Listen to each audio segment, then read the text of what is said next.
Well, thank you very much for joining the session one, second show, too. And I'm going to wrapping up the discussion I had during the time of the session one, and I learned so much from any sort of discussion we shared with the participants in the section one. Particularly, I asked several questions to the participant because I have been a kind of headache for me to deal with the kind of public funding by the government to push forward the sort of disruptive innovations. So that it was around so much about it.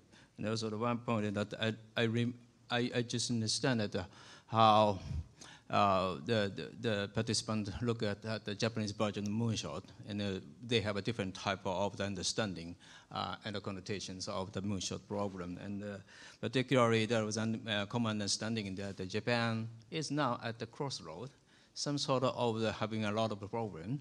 That we should solve these national challenges right now, like depopulation, environmental issue, etc.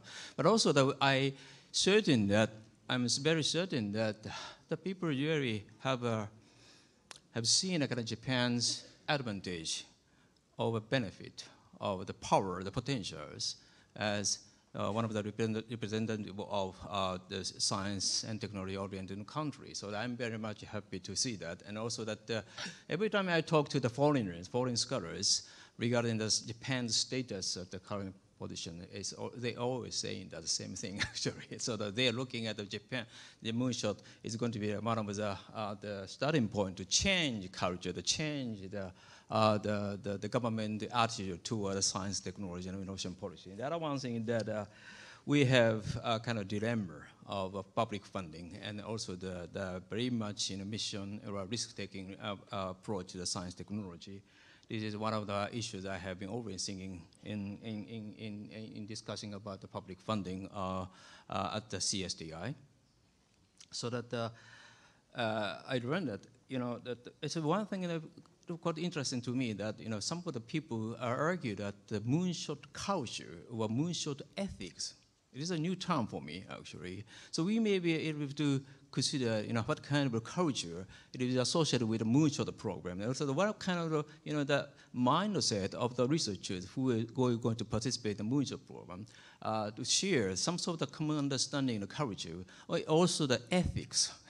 This is very also the quite interesting term for me because, not only just the ethical issue is like a human being, but also the ethics of pursuing the research with some sort of integrity, a sort of the sense of a reciprocity, as always saying that.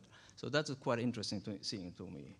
The other thing I wanna say is that obviously this is again my current interest between the balancing between the mission-oriented research and curiosity-driven research.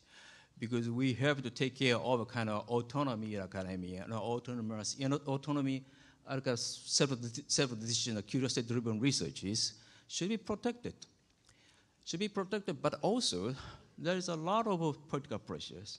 And also whenever I talk to the Minister of Finances, I have to explain why this is important to the future of Japan, and why this is going to be important for the autonomy of researchers. The basic, not only just basic science, but also including the humanity, the social sciences, the view of seeing the world as we are going to see in the next decade. I think that design thinking, the humanities, the social science might be very useful to understand the current situation, the world, and also making some sort of the cutting edge researches in the field of science technology. So I think it's very much interesting in that. And also I want to say that currently we are embarking on the amendment of Basic Act of Science and Technology, in which actually the previous science and technology, basic law of science technology actually excluded humanities as a target of funding. So, and also the 1995 basic law did not mention at all the innovations, only focusing on the advancement of science technology. It says that government and local government are responsible to advancing the science technology. This is only one message, but we are going to mend this basic act, and we are now creating the kind of clause and propose to the next diet Congress from the January, and definitely within the next 6 months or so, the new legislation for underlying legislation for science technology will emerge. So in that the framework, I really want to encourage the involvement of social scientists, the humanities, the scholars, to work together, the researchers, the science, and in the field of science technology. So that is another point also. So other person mentioned that the SDG is important SDGs, particularly EU is now pushing forward the kind of SDG framework for understanding of the science technology. We should share that. And also the variety of stakeholders, including the foreigners or female scholars, and also the different type of the generations of researchers should be encouraged to engage in the Moonshot program. This is another point I run. The other point is that a kind of I learned something about it. A quite interesting thing that when the first person is doing a Moonshot program in his company, that he said that the micro definitions of each project is ideal, but avoiding the micro management. This is also what I learned from the statement of the participants in the sessions. And also that he said the measurement of or some sort of evaluations of each processes in the Moonshot program.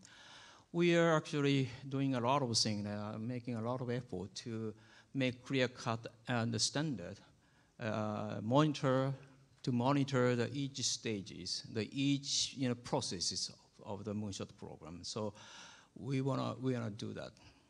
And also the accountability is important, again. And also finally, regarding the data. The data is going to be more and more important in push forwarding the science technology policy. But also that I wanna say that, we government should be responsible to make a kind of the platform of sharing the data, not only just the researchers' data, but also private company data, and we need to open our own data from the government. This is kind of very important, the statement, and also I think that this is going to be my homework, how to open the governmental data to the public, and to encourage the much more dense collaboration between public sector and the private sector. So it is a very good opportunity for me to join the session one and also learn a lot. And thank you very much for coming to the session one. I very much appreciate your participant in the session one. Thank you very much.